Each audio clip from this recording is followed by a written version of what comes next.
प्रधानमंत्री नरेंद्र मोदी अमेरिकी राष्ट्रपति डोनाल्ड ट्रंप के टैरिफ वॉर को लेकर एक अहम बैठक कर रहे हैं। यह बैठक प्रधानमंत्री कार्यालय में हो रही है। बैठक में गृह मंत्री अमित शाह और वाणिज्य मंत्री पीयूष गोयल समेत कई बड़े अधिकारी शामिल हैं। अमेरिका ने भारत से आने वाले सामान पर 50% टैरिफ लगाने का ऐलान किया है। इसी को लेकर यह मीटिंग हो रही है। अमेरिका ने भारत से आयात होने वाले सामान पर 50% टैरिफ लगाने का फैसला किया है। इस बारे में अमेरिका ने एक नोटिफिकेशन भी जारी कर दिया है। इसी वजह से प्रधानमंत्री मोदी एक बड़ी बैठक कर रहे हैं। बैठक में वाणिज्य और वित्त मंत्रालय के कई बड़े अधिकारी भी हैं।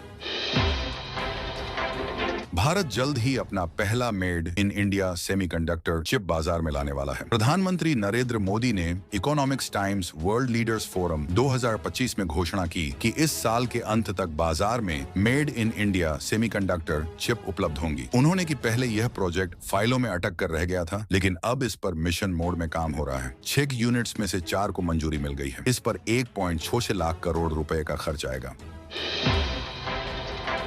विदेश सचिव विक्रम मिस्री ने मंगलवार को बताया कि प्रधानमंत्री नरेंद्र मोदी 28 अगस्त की शाम को जापान की आधिकारिक यात्रा पर रवाना होंगे। वे 29 से 30 अगस्त को जापान में रहेंगे, जहां जापान के प्रधानमंत्री शिगेरू इशिबा के साथ भारत जापान की 15वीं वार्षिक शिखर बैठक में हिस्सा लेंगे। यह प्रधानमंत्री मोदी की जापान यात्रा की 8वीं बार होगी और शिगेरू इशिबा के साथ उनकी पहली शिखर बैठक होगी।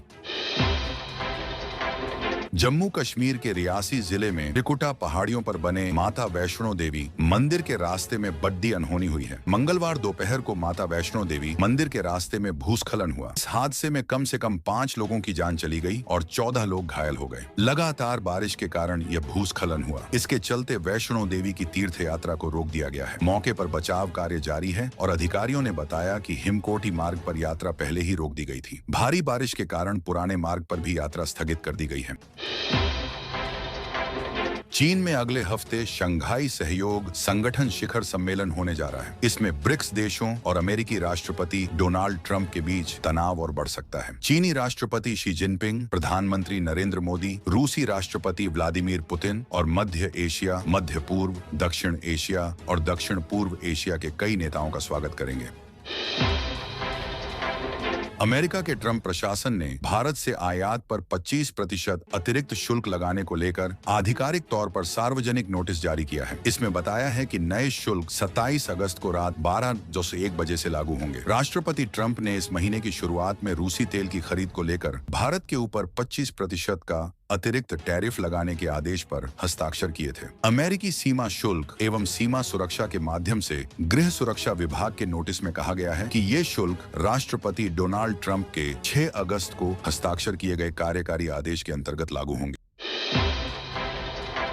भारतीय नौसेना 2030 तक अपने समूचे बेड़े को पूरी तरह से ब्रह्मोस सुपरसोनिक मिसाइलों से लैस करने का लक्ष्य लेकर आगे बढ़ रही है। ऐसा होने पर समुद्र में भारत की मारक क्षमता में अप्रत्याशित वृद्धि हो जाएगी। किसी भी वक्त भारतीय नौसेना एक साथ 300 से ज्यादा ब्रह्मोस सुपरसोनिक मिसाइल दागकर दुश्मनों के ठिकानों को तबाह करने में सक्षम होगी। ऑपरेशन सिंदूर में ब्रह्मोस ने अपनी मारक क्षमता और ताकत का जो परिचय दे दिया है, उससे यह भारतीय सशस्त्र सेना के लिए सबसे घातक हथियारों में से एक के रूप में उभरा है।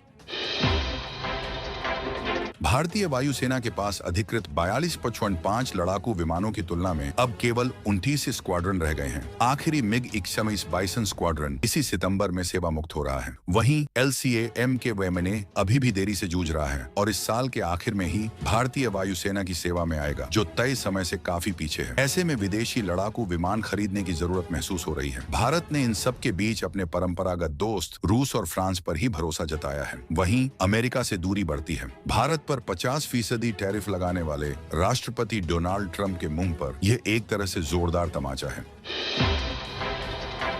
बिहार की सबसे महत्वाकांक्षी सड़क परियोजनाओं में से एक पटना पूर्णिया एक्सप्रेसवे को केंद्र सरकार ने औपचारिक रूप से राष्ट्रीय एक्सप्रेसवे का दर्जा प्रदान कर दिया है। सड़क परिवहन एवं राजमार्ग मंत्रालय द्वारा अधिसूचना जारी कर इस एक्सप्रेसवे को नेशनल एक्सप्रेसवे 9 घोषित किया गया है। यह बिहार का पहला ऐसा एक्सप्रेसवे होगा जो पूरी तरह से राज्य की सीमाओं के भीतर निर्मित होगा।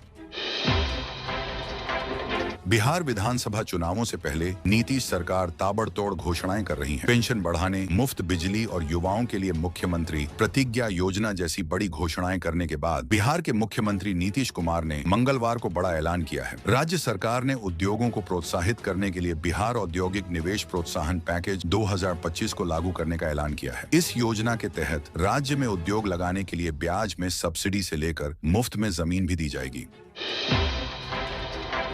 दिल्ली एनसीआर में उमस भरी गर्मी से लोग काफी परेशान हैं। हालांकि मौसम विभाग के अनुसार पूरे हफ्ते राजधानी और आसपास के इलाकों में झमाझम बारिश और गरज चमक के साथ बौछारें पड़ने की संभावना बनी हुई है। 27 और 28 अगस्त को अधिकतम तापमान 33 से 34 डिग्री सेल्सियस के बीच और न्यूनतम तापमान 23 से 24 डिग्री सेल्सियस के बीच रहने का अनुमान है। वहीं 29 से 31 अगस्त तक भी इसी तरह का मौसम रहेगा और बारिश का सिलसिला थमने वाला नहीं है।